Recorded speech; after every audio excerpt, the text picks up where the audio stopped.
We've been hearing more and more about mechanisms of action in behavioral and social intervention research.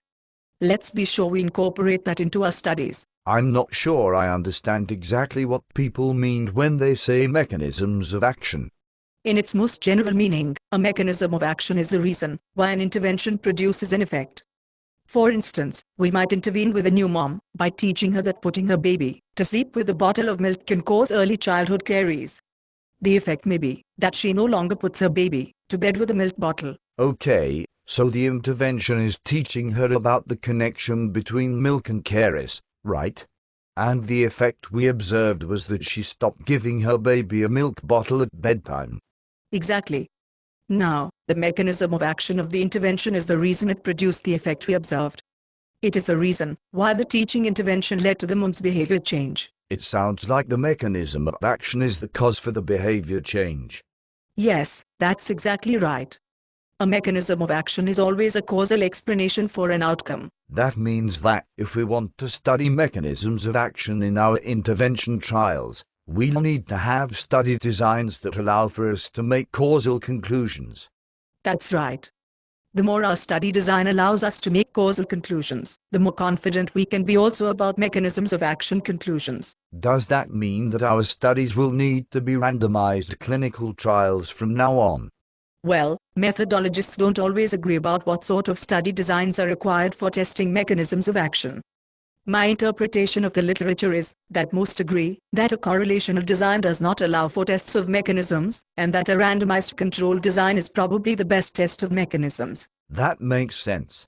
A correlational study can't tell us about causation, so it wouldn't be a good test of mechanisms, which are causal factors.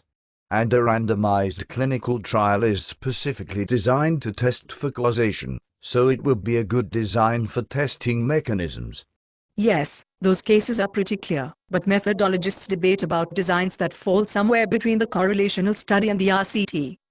Helena Cremo from Stanford University takes the position that an RCT design is the only way to test for mechanisms.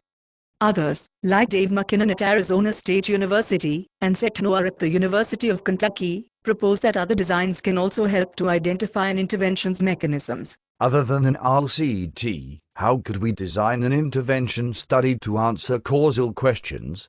We could consider a single case design, like an ABA, in which we measure our outcome first without the intervention, then in the presence of the intervention, then again without the intervention. That might not work for our teaching interventions. For instance, when we talk with new mothers about milk bottles and caries, because once we've delivered the message, we can't take it back. You are quite right. The ABA design won't work for interventions that can't be removed. Are there any interventions for which the ABA design might work? That sort of design might work for interventions that aim to cue certain behaviors. For instance, if we wanted to use text messages to cue teens to brush their teeth, we could measure toothbrushing without any text message reminders, then with text message reminders, then again without text message reminders. We probably want to be sure that teens didn't create their own reminder systems after the text message reminders were given the first time.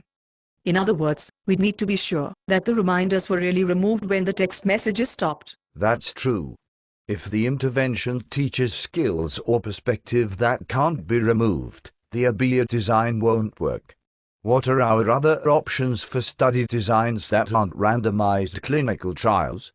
The multiple baseline design is another option, where intervention delivery is staggered across participants, and each participant acts as his or her own control. Hawkins and colleagues are proponents of this design as an alternative to the RCT. That design might work for our studies focusing on training providers.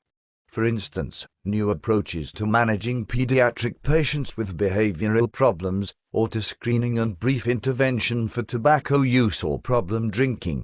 Let's keep these study designs in mind as we integrate tests of mechanisms into our intervention research.